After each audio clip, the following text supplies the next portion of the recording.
Hi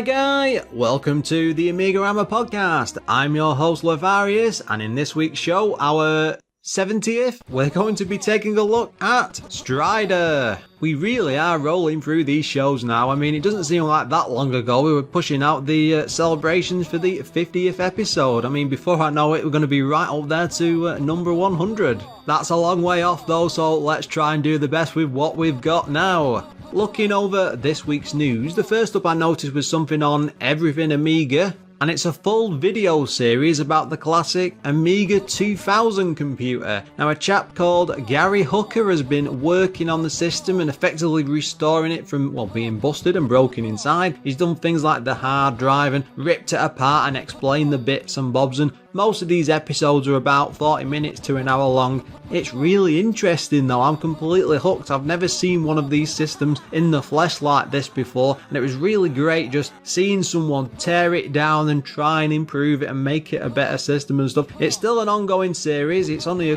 2 or 3 episodes in now I think, but well worth watching, and I'll stick a link into one of the videos in the show notes. Another thing I noticed in my Twitter feed of late was a game called Black Dawn Rebirth, which is coming out for the Amiga 500. Now, it's due out sometime soon, and it's published by Double-Sided Games. It's an RPG dungeon crawler, think Dungeon Master, set in a sort of futuristic science fiction world, so it's probably more like hired guns. Now, it looks really good with actual movement from on-screen enemies. It's not just static images like which you would have got in the original Dungeon Master. It's almost that Doom type 3D style effect with things moving towards you and running away. Depends what's going on. Now, I'm really interested to see this in action, and one of the guys behind it worked on Barbarian Plus, which looked absolutely amazing, a very gorgeous game, and it's a great way to update a classic. So this is bound to be something very, very special. I've stuck a link into the usual show notes. Now, this is just for the YouTube trailer, but it shows it off. It looks very promising, and I'm very excited for it. The next item is going back a fair bit. In fact, this is something that came out in November, and it's the Settlers History Collection, covering 25 years, and it's got every single game going right back to the first one. I think they've all been remastered and forced to work on Windows 10 and maybe some older systems, I'm not entirely sure. Anyway, the reason it stood out to me is because I've been wanting to cover this game for absolutely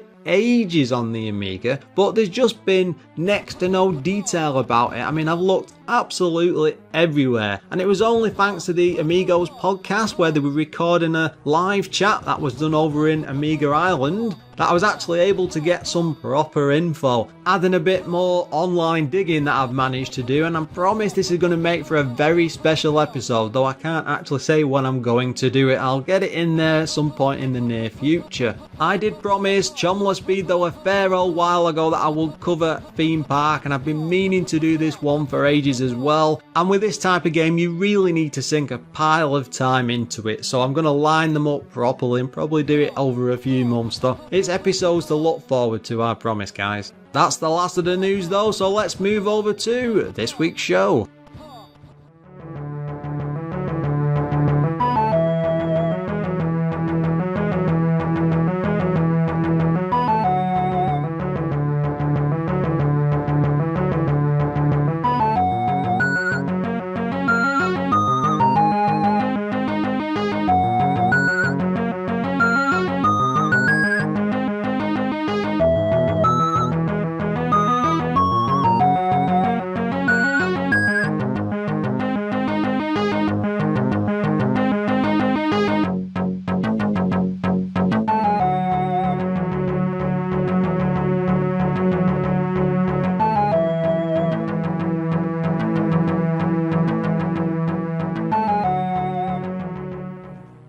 I was quite lucky as a kid because I had a Sega Mega Drive first before I got an Amiga, I believe, and it was because of this I got to play some amazing arcade games, and one of the ones I managed to pick up completely by chance, I'd never seen it in the arcade or played it firsthand, was Strider. So when I realised there was an Amiga version available, I got really excited because I was expecting this to be much bigger than the Mega Drive version and a huge improvement on the arcade game. Now it's very hit and miss with these sort of games. Usually the arcade titles that we've done so far on the Amiga have been very hit or miss, especially with things like Double Dragon. But as always, I've come into this hoping that Strider is going to be something really special. First up, it was published by US Gold, and they did games like Alternate Reality, Champions of Kryn, eSWAT, Gauntlet 1 and 2, Mercs, Moonwalker, Outrun, etc. They did tons and tons of different games, mostly arcade games in huge number, and I'm sure I've picked up many of their games over the years. Now, Strider itself was developed by Teatex, who did loads of games in the background as a third party, things like Alien Storm, which is a Sega game, Indiana Jones and the Last Crusades action game. I've no idea if that's the isometric style exploration action game or actually the boring platformer with the one where you're jumping from train to train with Indy as a kid.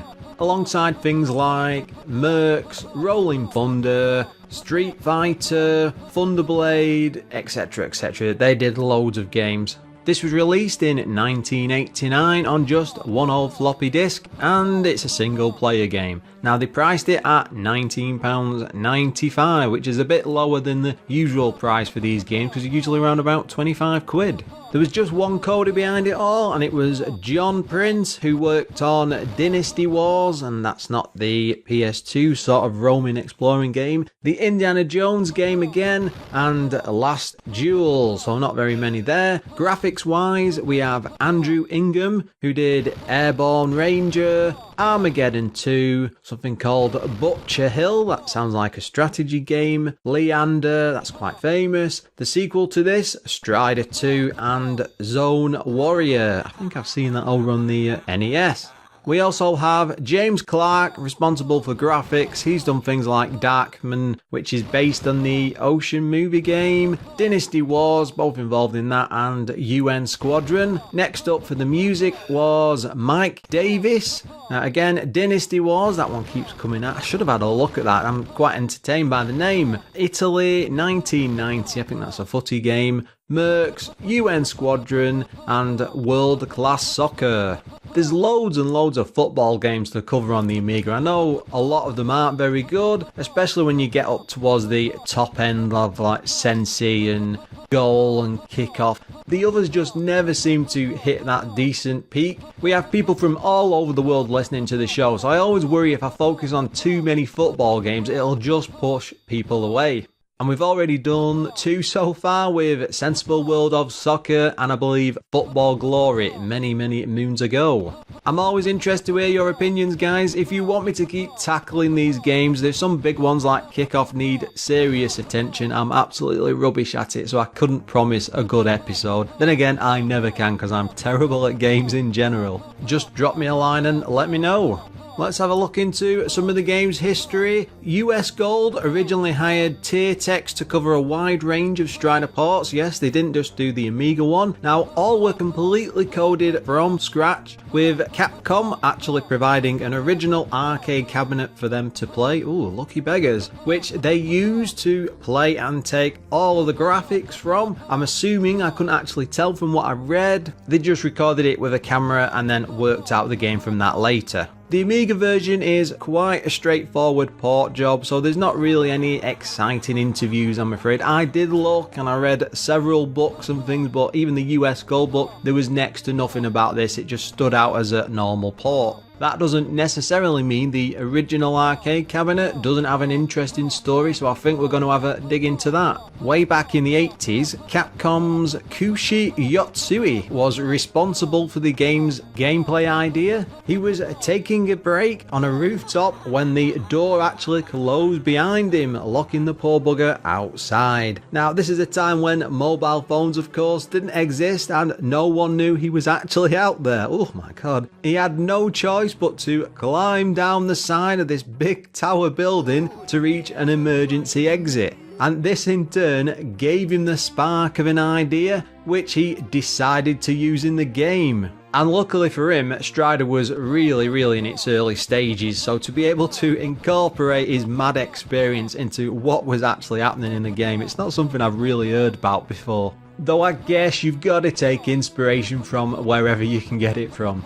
Turns out that Capcom were trying to develop a sort of mass media product, and the game was a huge part of this, and it was going to be split across an arcade cabinet, a manga, which is a bit like a Japanese comic book, and a Famicom game. Now it turns out that the Famicom version only ever made it to the US, strangely, so it never actually came out in Japan. The original team wanted to create a rich story in a fleshed out world, so they went ahead and actually hired a manga writer, Tatsumi Wada, who came up with a suitable script for all of Strider's world. Turns out he was able to come up with a decent story script. You couldn't really get this in an arcade machine, though they did try and put it across with cutscenes spread throughout all the levels. It was a very brief showing of the actual story though. They wanted speed and gameplay to be the focus. No, they want people to keep pumping coins into this machine, so they don't want them reading paragraphs and paragraphs to text, which I'm sure other arcade cabs would do from time to time. From the interviews, it seems that Yotsui wanted the character to be able to explain a vast and different world filled with all sorts of marvels, which sort of explains why the game is so spread out around the world with all these different places and different areas going on. I guess it also explains in a way why each section is completely different to the previous one. They really weren't going for a standard platform game here with a boring old brown level or wreck world. They really made you see different parts of the world. You know, you hop around from mountains and skies, Russia. It's got everything in this game. And it's really packed to the rafters with all these different locations.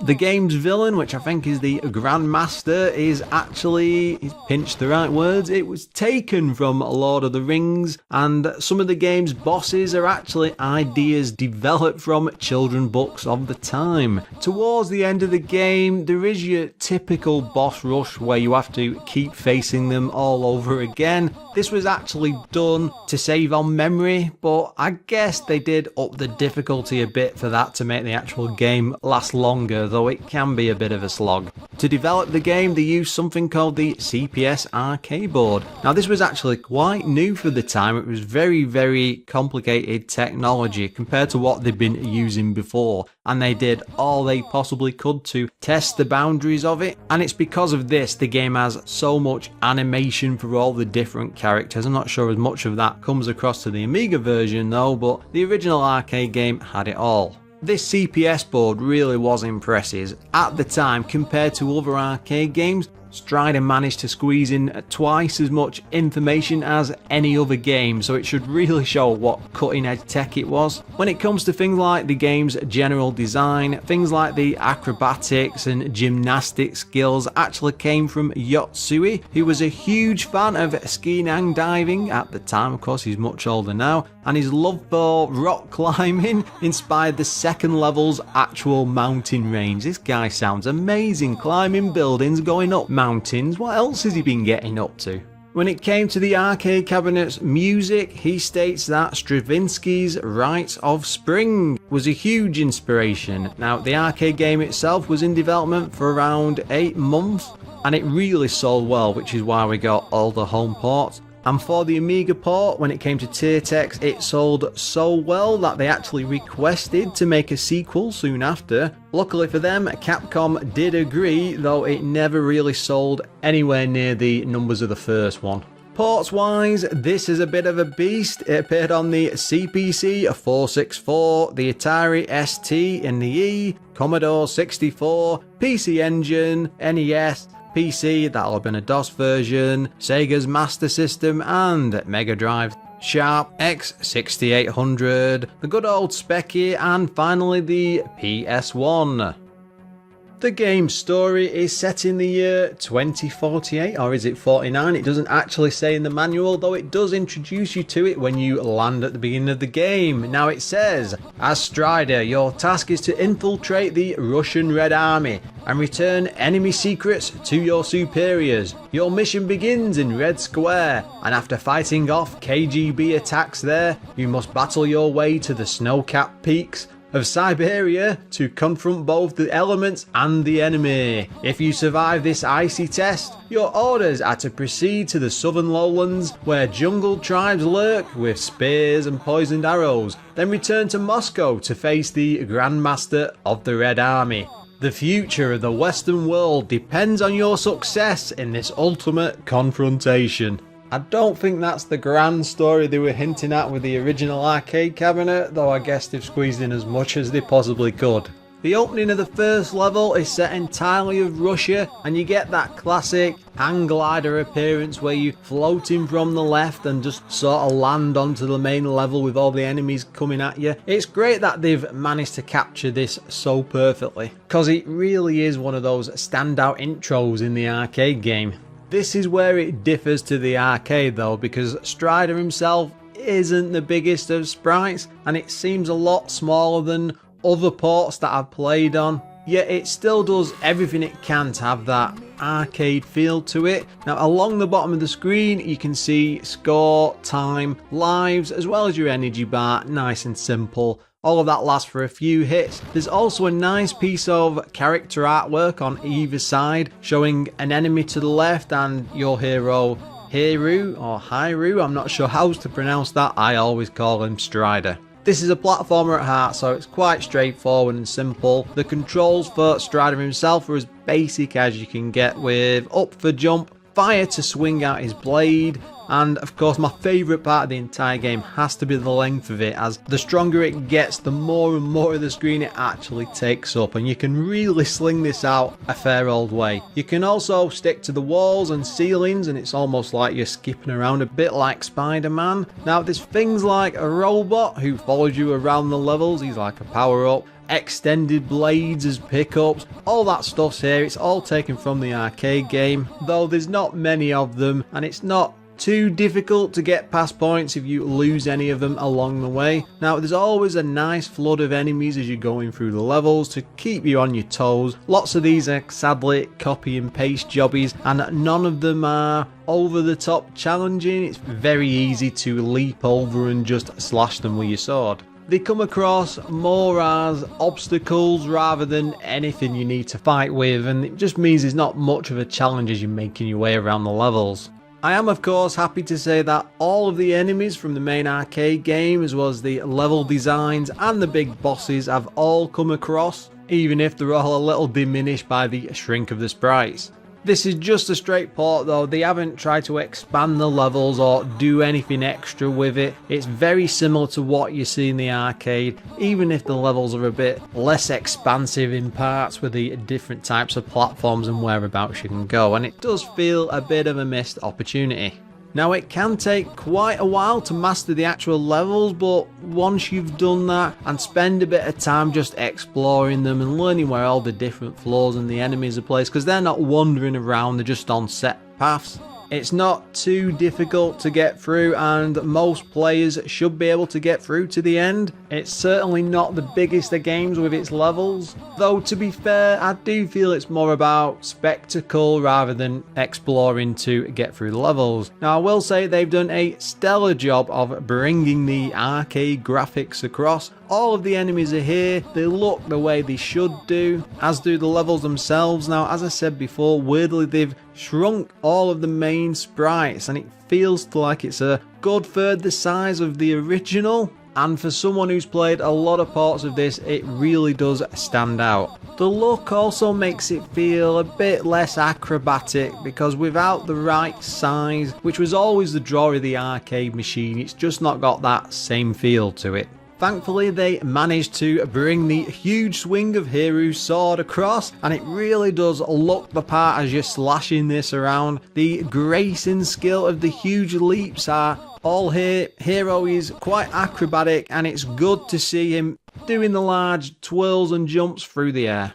It's also a big plus for the Amiga with the animation because it's all here. Whilst playing though, I did notice most of the time you will benefit more from sticking close to the ground rather than jumping around like a bunny rabbit and going crazy, but that's more of the game's general design, unlike the arcade cabinet which really encourages you to swing around through the air wildly. Sadly, there's not much in the way of background designs. You're lucky if you see any sort of background colour change, because that's about as good as it gets. Music-wise, they've really managed to bring across the excellent arcade title tune, which sounds really good, but there's not much else in the entire game, so sadly it's a bit lacking there as well. I will say as a positive, they do their best to make up for it because there is loads and loads of sampled speech spread between the actual stages. It sounds okay, but I will say though, nothing groundbreaking. Sound effects are a little thin on the ground,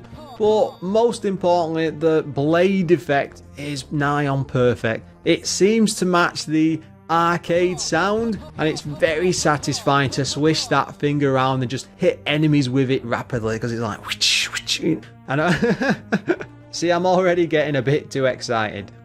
We do need to take a look at some of the game's issues though. First up is the weird movement slowdown. It's almost like a stutter. Now that turns the infamous mountain chasm leap into more of a crawl as Hiryu just can't run smoothly enough. It's very annoying.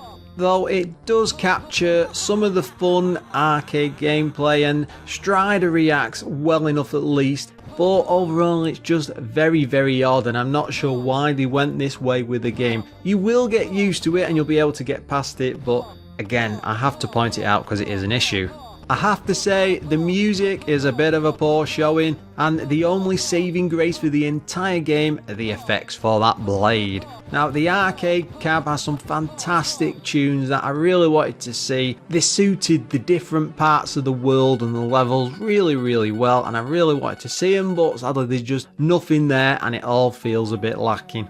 Though we should have a look at the magazine scores. Now, first up, Games Machine gave it 94%. Amiga Format 91, CU Amiga 89%, god this is real high up there, Amiga Action 77%, then later on Amiga Power with 2 out of 5, and finally Amiga Computing at 72%. A lot of them were raving about this being absolutely amazing, one of the best things they've played.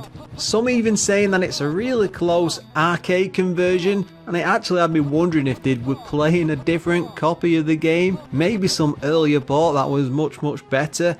No one seems to mention the slowdown in any of the reviews, even the ones that marked it quite poorly. You do get used to it after a while, but it's just odd to see the speed of something like, say, Super Frog. I know that the Amiga can do much better than this, and it shouldn't have been a problem. Now, this is always going to be compared to that incredible Mega Drive port. That one really is as close to arcade perfect as you could expect on a console from that time. Now, the Amiga can do a hell of a lot more with something like this, and it feels like we ended up with a much lesser version, and it's all down to them smaller sprites because they really do not do it any sort of justice.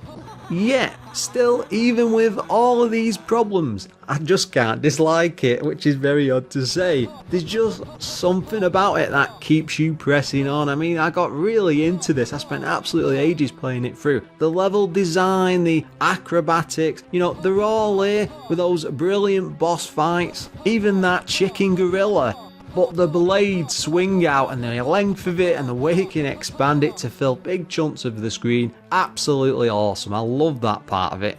The whole thing just left me thinking if they just put a little bit more polish into this and perhaps some bigger sprites like over on the Mega Drive, which sticks close to the arcade version, we could have had something really amazing, and to me this feels a bit of a missed opportunity, and it's an above average game at best, sadly. Pretty yet functional. So overall, it's a fairly good arcade port compared to what else we've had on the Amiga, but I just can't stop staring at that Mega Drive port and just wishing, you know, with envy what could have been and where we could have gone. Again, this is the Amiga, it's a powerhouse, it's capable of much more. And that sadly brings us to the end of this week's show. If you'd like to comment on anything you've heard about today, you can do so over at the Facebook page, which is facebook.com/AMIGArama. Drop me an email on Lorfarius@AMIGArama.com, or follow me over on Twitter @AMIGAramaPod, or even pop along to the Discord room. You can follow the link in the show notes. We do need to take a moment to send out a huge thank you to all of our Patreon supporters. We are always looking to grow the list, so if you'd like to get involved, you can join them over on patreon.com/AMIGArama, and they are Adam Bradley, Darren Coles, Graham Vebke, Glenn Milford, Jason Warnes, O'Brien's Retro and Vintage, Premsky, who just joined us recently, Retro Ravi, Richard Legg, Sneff and Treble. Until next time, guys.